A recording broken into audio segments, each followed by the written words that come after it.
Sir कौन सी आपकी heroine सबसे फेवरेट रही? ऐश्वर्या राय।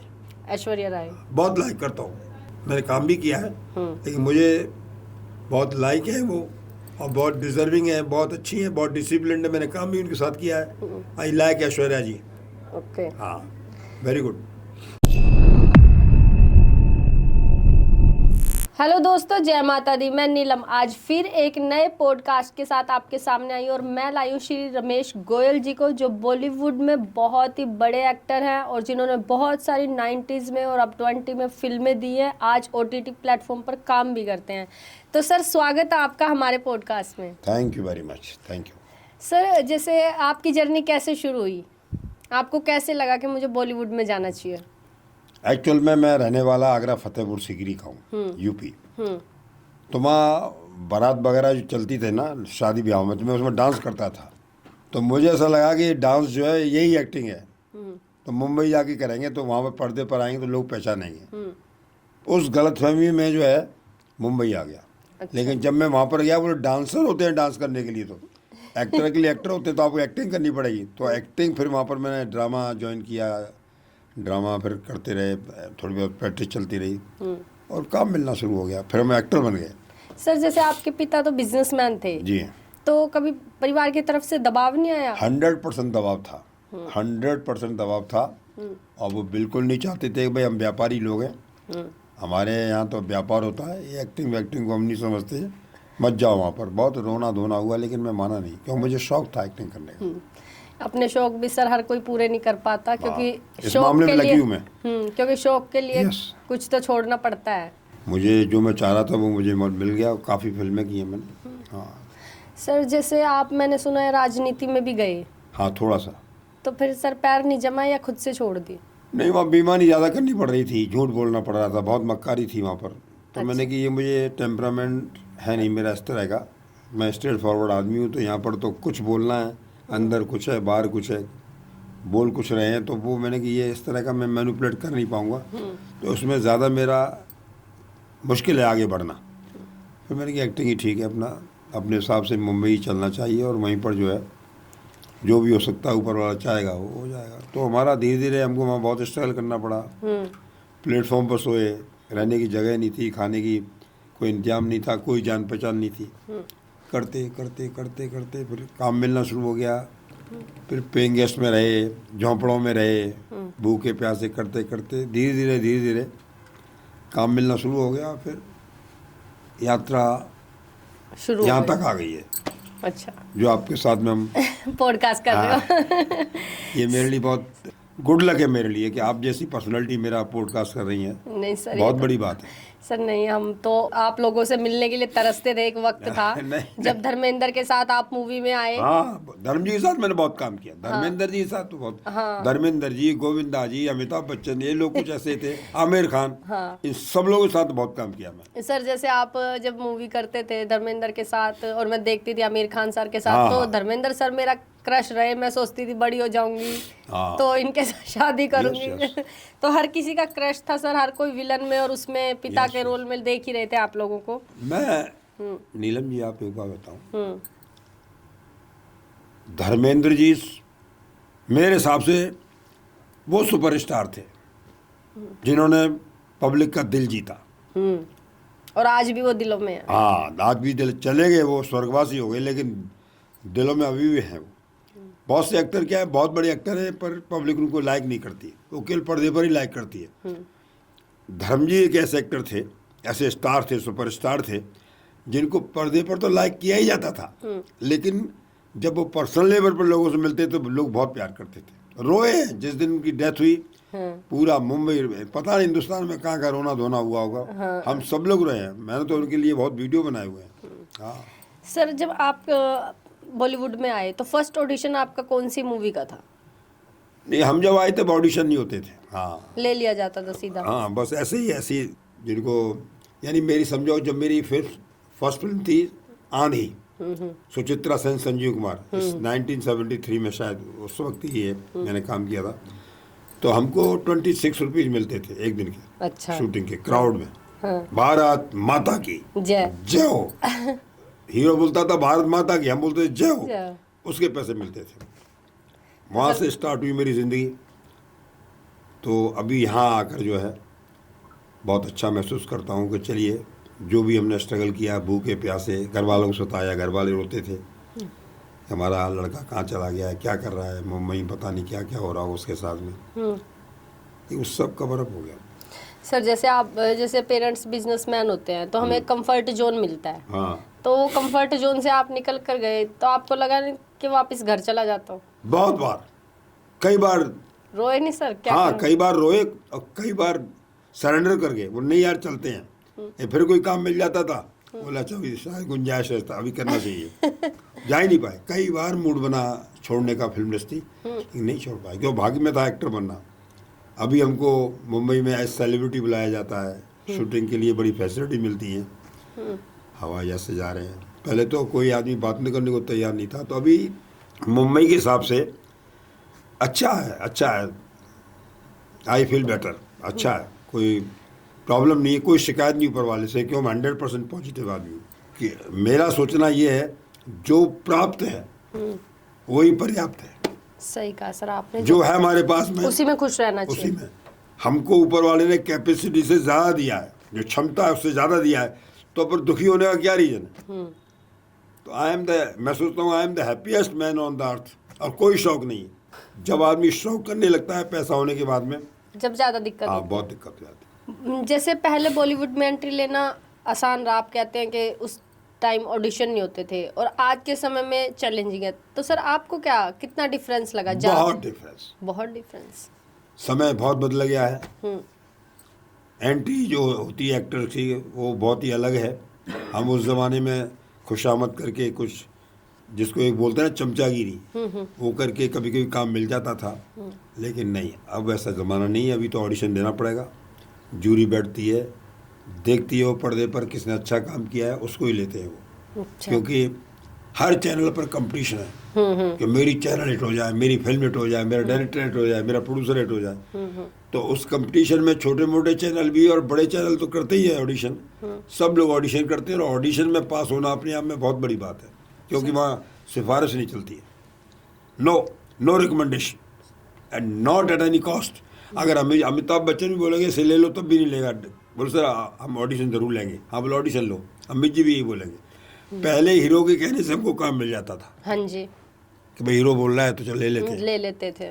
अब नहीं, तो सर ऑडिशन ले, हाँ ऑडिशन ले लो, लेकिन दे दो काम इसको, जहाँ भी इसको कर सकते हो। तो अभी इस तरह की रिकमेंडेशन है, क्योंकि डायरेक्टर जो है वो अभी कंप्रोमाइज़ नहीं करते, परफॉर्मेंस चाहिए तो चाहिए, और परफॉर्मेंस डायरेक्टर कैसे जज करे कि वो ऑडिशन लेगा तभी मालूम पड़ता है। बाकी तो लाइन लगी हुई है मुंबई में ऑडिशन देने वालों की, उनमें से एक छोटे से रोल की 100 ऑडिशन होते हैं, 100 आदमी खड़े रहते हैं लाइन में, उनमें से फाइनल करना एक आदमी, छोटा सा कैरेक्टर चपरासी का, 100 लोग खड़े हुए उसके लिए, उसमें से एक चपरासी एक सीन के लिए चाहिए। कितना हार्ड कंपटीशन, बहुत हार्ड हो गया। हाँ very hard, very very hard.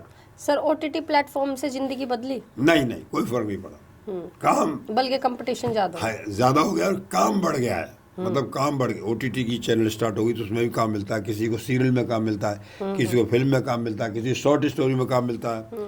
तो ऐसे काम बढ़ गया है, लेकिन उतना ही कंपटीशन बढ़ गया है, क्यों लोग उतने ज़्यादा आ गए। सर जैसे मैंने देखा है बॉलीवुड में बहुत से हीरो आते हैं, पहले एकदम से हायर हो जाते हैं, फेमस हो जाते हैं, हाँ। और कभी डाउन भी आ जाते हैं। कभी आपको लगा कि कहीं रिजेक्शन हो गया तो कहाँ जाऊँगा? एक्टर की लाइफ तो बहुत ही अनसर्टेन है। ऐसे कई एक्टर हुए जिनकी सुपरहिट फिल्म थी, पहली फिल्म, और फिर बाद में नजर ही नहीं आए वो लोग। कितने एक्टर ऐसे, राज मूवी के हैं सर। बहुत। तो हमारी लाइन में कोई सर्टेनिटी नहीं है, लेकिन जो कैरेक्टर एक्टर होते हैं उनकी लाइफ ज़्यादा चलती है, हीरो की लाइफ कम है थोड़ी सी। वो तो अमिताभ बच्चन है जो चल रहे हैं अभी तक, बीच में उनका भी ड्रॉप हो गया था। ये अमिताभ बच्चन, राजेश खन्ना, धर्मेंद्र, ये बड़े लोग हैं जो कि काफ़ी साल चले। आज के हीरो कब आए और कब चले मालूम ही नहीं पता भी नहीं चलता सर। हाँ, तो आज का कंपटीशन हीरो के लिए ज़्यादा, हमारे लिए ज़्यादा नहीं है। हमको तो कहीं ना कहीं चपरासी, बगीचे वाला, इंस्पेक्टर, कसाई, राजा, कोई भी बागवान वाला, इसको चलो कुछ और बना दो, इसको घर का नौकर बना दो, कहीं ना कहीं कोई कैरेक्टर निकलता है। लेकिन हीरो को तो हीरो को ही काम मिलना चाहिए, और उसमें बहुत हार्ड कंपटीशन है और कोई श्योरिटी नहीं है कि आप चलोगे या हाँ नहीं नहीं चलोगे। चलो। कभी सर ऐसा कोई आपके कैरियर में टर्निंग पॉइंट कौन सा आया? माँ मारीच का रोल मिला रामायण में। मैंने उसमें रामायण में माँ मारीच का रोल किया था, जिसके डायरेक्टर प्रोड्यूसर थे पापा जी यानी रामानंद सागर जी, और हीरो थे उसके राम अरुण गोविल। तो उसमें माँ मारीच हूँ, और मेरी मौत भी अरुण गोविल यानी राम के द्वारा हुई है। मर्यादा पुरुषोत्तम राम तीर से मुझे मारते हैं। मैं लगी हूँ उस मामले में कि मैं भगवान के हाथों से मेरी डेथ हुई है, ऐसा होता नहीं है। तो मुझे वो कैरेक्टर इंपॉर्टेंट मिला रामायण में, तो फिर मेरी पब्लिसिटी स्टार्ट हुई। और फिर प्रोड्यूसर्स ने मुझे काम देना शुरू किया। सर जैसे आपने एक आध्यात्मिक सीरियल में काम किया रामायण में, तो आपको लगा जीवन में भी कुछ बदला? वो अपने तो एज एन एक्टर काम किया, हो गया, ठीक है, पब्लिसिटी होगी, काम मिलना शुरू हो गया, भूल भाल गए। अब मुझे मैडम इस लाइन में 52 ईयर्स हो गए एज एन एक्टर काम करते करते, पूरा जीवन ही चला गया। लेकिन मैं अभी भी इतना फ्रेश हूँ कि अभी भी काम करना चाहता हूँ। जैसे कि मैं अब दिल्ली में पॉडकास्ट चल रहा है, मैं मुंबई से आया हूँ, तो इतनी सीनियरिटी में आना जाना रहना खाना पीना जो मज़ा घर में है वो बाहर थोड़ी मिलता है। लेकिन करते हम क्योंकि हमको सर्वाइव करना है। Survival is very important. लोग भूल जाएंगे नहीं तो, अगर हम काम नहीं करेंगे तो। यहाँ कोई आदमी किसी को याद नहीं रखता है। तो सर ऐसा कौन सा था फनी मोमेंट आपका जो सेट पर आज तक आपको याद है और जिसे मैं भूल नहीं पाया कभी? फनी मोमेंट वो था, फनी तो नहीं बोल सकते, लेकिन बहुत ही याद रखने वाला मोमेंट था कि हम क्या है, हमारी फिल्म इंडस्ट्री में जो खाना मिलता है वो सबको एक साथ नहीं मिलता है। हीरो का खाना अलग होगा, एक्टर्स का खाना अलग होगा, उनसे जो हम लोग जो क्राउड में काम करते थे उनका खाना ही नहीं है। उनको बाहर जाके खाना खाना पड़ता था। उनको तो बस पैसा मिल गया 26 रुपये, जैसे हमको 26 रुपये मिलते थे, लेकिन खाना अलाउड नहीं था। हमारे सामने ही हीरो का खाना फेंका जा रहा है, एक्टर्स का खाना फेंका जा रहा है, और लेकिन हम भूखे खड़े हुए हैं और हमारे पास पैसा ही नहीं है। जब शाम को पैसा मिलेगा पैकअप के टाइम में तब खाना खाएंगे। इतनी गरीबी कि पैसा मिलेगा रात को, उसके बाद में खाना खाएंगे। थे नहीं पैसे, काम कभी कभी मिलता था। तो वो बहुत ही डिफ़िकल्ट मोमेंट होता था हमारी लाइफ में कि कभी कभी काम मिल रहा है, वो भी पैसा मिलेगा रात को, फिर खाना खाएंगे। सुबह से ही बच्चा नाश्ते में ज़िंदगी चल रही है, हमें अलाउड ही नहीं है। और जबकि आप एक व्यापारी के बेटे थे, और हम क्योंकि हम नए थे तो हम खाना खाने बैठ गए एक्टरों के साथ में, तो कान पकड़ के निकाल दिया हमको।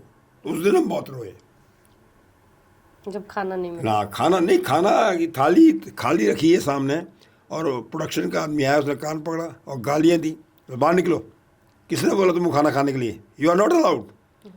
तो उसने रोना आया और कसम खाई कि एक वक्त ऐसा आएगा दादा कि आप हमको बड़ी इज्जत से खाना खिलाएंगे। और जो हमने मेहनत स्टार्ट की, जो सोचा कि अब तो एक्टर बनना ही पड़ेगा किसी भी हालत में, आज बेइज्जती हुई है सबके सामने, पूरा सेट देख रहा है। और हीरो ने बोला भी, मनोज कुमार थे उसमें हीरोइन, तो मनोज कुमार जी क्यों किसी जो छोटे मोटे कलाकार ऐसे थोड़ी बोलते हैं, बोल सर खाना कम पड़ जाएगा कि ये खा लेगा। तो इस तरह का माहौल था फिल्म लाइन में। अभी तो बहुत डेवलप हो गया है। आप अपने कैरेक्टर की प्रिपरेशन कितने दिन पहले शुरू कर देते सर? काहे का कैरेक्टर ऑन दी स्पॉट, हमको थोड़ी स्क्रिप्ट मिलती थी, अभी भी नहीं मिलती है। अभी भी आपको? नहीं, छोटे मोटे कलाकारों को कोई लिफ्ट नहीं है, कोई वैल्यू नहीं है।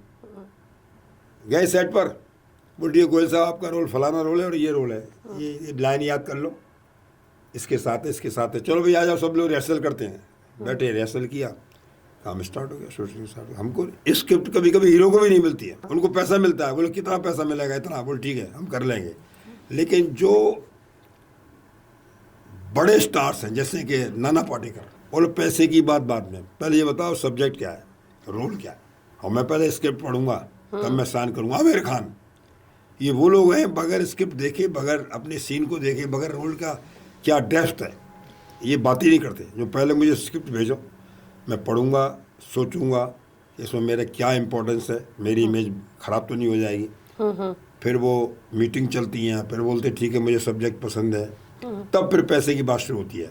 लेकिन बहुत से कलाकार ऐसे बड़े बड़े जो बात ही नहीं करते, बोला हमको इतना पैसा चाहिए, क्या रोल है वो बात की बात है, आप दे सकते इतना पैसा, बोल ठीक है सर डन। तो फिर कोई भी रोल हो, कैसा भी काम करवाओ उनसे। अच्छा, हाँ, कैटेगरी है। सर आपको लगा मुंबई जिस काम के लिए गए वो काम नहीं मिला, पर फिर भी आपको रोल करने पड़े मजबूर? नहीं, ज़्यादा काम मिला। जो हम सोच के गए थे तो उससे ज़्यादा काम मिला, क्षमता से ज़्यादा काम मिला, फ्लैट गाड़ी सब कुछ हो गया। हम तो सोच के गए थे मजदूरी करेंगे, फिल्म में कोई लाइट वाइट उठाएंगे, कहीं ऐसे ही कोई डांसर वांसरों में खड़े हुआ करेंगे, कैमरा के असिस्टेंट बन जाएंगे, ऐसे सोच के गए थे हम। लेकिन वो तो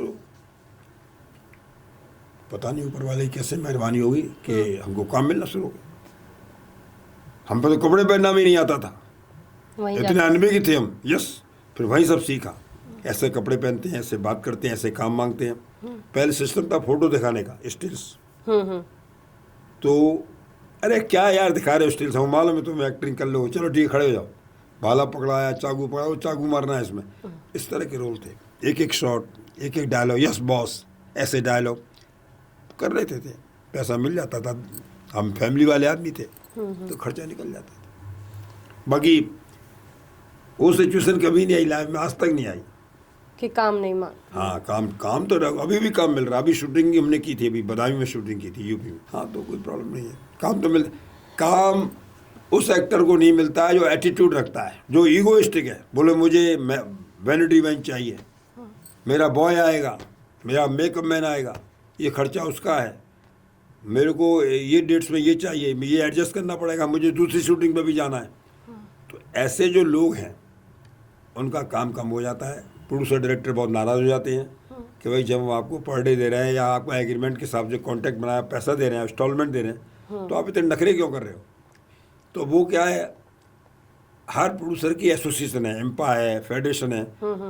तो कोई बात चल रहा है, नहीं वो यार हीरो बहुत बहुत परेशान कर रहा है मुझे, यार मैंने गलती से ले लिया, उसको बहुत परेशान कर रहा है, मतलब तो वो बदनाम हो जाता है। और जब वो बदनाम हो जाता है तो फिर दूसरे लोग भी नहीं देते उसको, घबरा जाते हैं, बोले जब इतने बड़े डायरेक्टर प्रोड्यूसर को ये हीरो परेशान कर रहा है तो हम तो कुछ है ही नहीं है। तो उसका काम, उसके एटीट्यूड से, उसके ईगो से काम कम हो जाता। फ्लॉप नहीं हो सकता, लेकिन उसके एटीट्यूड से वो फ्लॉप होता है। अच्छा। क्योंकि हीरो की जरूरत तो हमेशा है फिल्म लाइन में, लेकिन प्रोड्यूसर डायरेक्टर ऑलरेडी ईगोइस्टिक होते हैं। तो जब ईगो से ईगो भिड़ती है तो वो काम हो ही नहीं सकता। बोलो, इस बात पर नाराजगी हो जाती है मैडम कि आपने बुलाने के लिए अपना क्लेवर बॉय क्यों भेज दिया, खुद क्यों आप नहीं आ सकते थे, इसलिए मूड खराब हो गया हीरो का। मैं बड़े लोगों की बात बता रहा हूँ, लेकिन डायरेक्टर ने सॉरी तो बोल दिया, पर वो आगे काम नहीं कराएगा। नहीं, लेकिन उसे चुभ गई ये बात। ऐसी बहुत सी छोटी छोटी बातें हमारी फिल्म इंडस्ट्री में कि वो पब्लिक को नहीं मालूम पड़ता है, न्यूज में भी नहीं आता है, लेकिन चूंकि हम तो साथ में खड़े रहते हैं ना, पीछे पता होता है, पीछे खड़े रहते हैं, हम सब देखते रहते हैं पूरा ड्रामा कि कितना परेशान कर रहा है हीरो। कंटिन्यूटी में आ गया, 50% फिल्म बन गई है, अब स्क्रैप भी नहीं किया सकती है फिल्म। तो प्रोड्यूसर डायरेक्टर बेचारे ऐसे, अच्छा साहब बोले यार मुझे तुम्हारा खाना पसंद नहीं आया, मुझे फलानी होटल का खाना चाहिए जो मैं खाता हूँ। आदमी प्रोडक्शन का वहाँ ज़्यादा ऑर्डर दे रहा है, वहाँ से खाना आ रहा है। कई हीरोइन तो ऐसी हैं जो कि कुत्ता उनका खाना खाता है, कुत्ते को साथ ले आती हैं फ्लाइट में बिठा के कि मेरा कुत्ता ही मेरे साथ जाएगा। अच्छा। वो सब पिक्चर तो प्रोड्यूसर क्या नहीं कहाँ से मैडम इंतजाम करता है पैसों का पिक्चर बनाने। हाँ, ये लोग जब कंटिन्यूटी में आ जाते हैं बड़े लोग तो फिर अपनी टर्म्स कंडीशन रखते हैं, तो प्रोड्यूसर बोलता है यार कहाँ फंस गया मैं। तो वो ठीक है, लेकिन वो ज़्यादा चलता नहीं है साथ में। ऐसे कौन से एक्टर थे सर जिनके साथ आप काम करना चाहा पर मिला नहीं? हमने तो क्या है, क्राउड में काम करते थे पहले, तो सभी एक्टरों के साथ में हम क्राउड में ही रहते थे नारे लगाने के लिए। तो हमने सभी एक्टरों के साथ में काम किया। हिंदुस्तान में ऐसा कोई एक्टर नहीं है, दिलीप कुमार, सोहराब मोदी, राज कपूर, देव आनंद साहब, ये सब जितने, आमिर खान, आमिर खान तो बहुत उसमें आता है, दूसरे तीसरे श्रेणी में आता है, यानी कि यंग जनरेशन। हाँ, यंग जनरेशन में आता है। सोहराब मोदी, दिलीप कुमार, राज कपूर, देवानंद, उसमें भी हम उनके साथ भी क्राउड में काम करते थे, चीयर्स कर रहे हैं, कभी बैठे हुए कुर्सी पर गाना चल रहा है, यहाँ पर हमारी दारू रखी हुई है, दारू में कोको कोला में पानी मिला के पीते थे, चीयर्स कर रहे हैं, मस्ती कर रहे हैं, मस्ती कर रहे हैं। तो हमारा रोल तो कुछ होता नहीं था, हमको तो केवल डेकोरेशन के लिए रखा जाता था। देखा है मैंने सर, रंजीत सर। तो उसमें कोई टैलेंट की जरूरत ही नहीं थी, लेकिन हमको भी तो कभी कभी टेंशन आता था, भाई यार कब तक करते रहेंगे काम। तो हम धीरे धीरे अपने को इम्प्रूव किया और यहाँ तक पहुँच गए जहाँ आपके पास हैं आज हम। क्योंकि हमने बहुत स्ट्रगल किया है, बहुत स्ट्रगल किया और बहुत बेइज्जती बर्दाश्त की है। तो फिर सर जब क्रिटिसिज्म होता था, दुख नहीं होता था?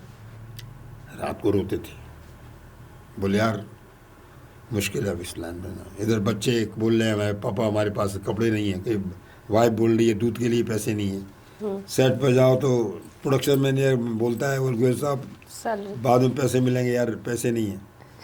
मैंने यार हीरो बोल रहा है यहाँ खड़े हो जाओ, यहाँ खड़े हो जाओ। कैमरा मैन बोल रहा है क्या है यार, गाली दे के बोल रहा है, लाइटिंग लेना नहीं आता, इतने साल से काम कर रहे हो, यहाँ लाइटिंग यहाँ खड़े हो, कहाँ बोल रहे हो, ये इससे बात मत करो, उससे बात मत करो। छोटे मोटे कलाकार के लिए इतनी रेस्ट्रिक्शंस है वहाँ पर कि टेंशन रहता ही रहता है। जो एक अच्छी फैमिली से गया हो वो तो कभी भी ऐसी हाँ, छोड़ जाते हैं। स्ट्रगल नहीं कर पाएगा। छोड़ जाते हैं वो लोग।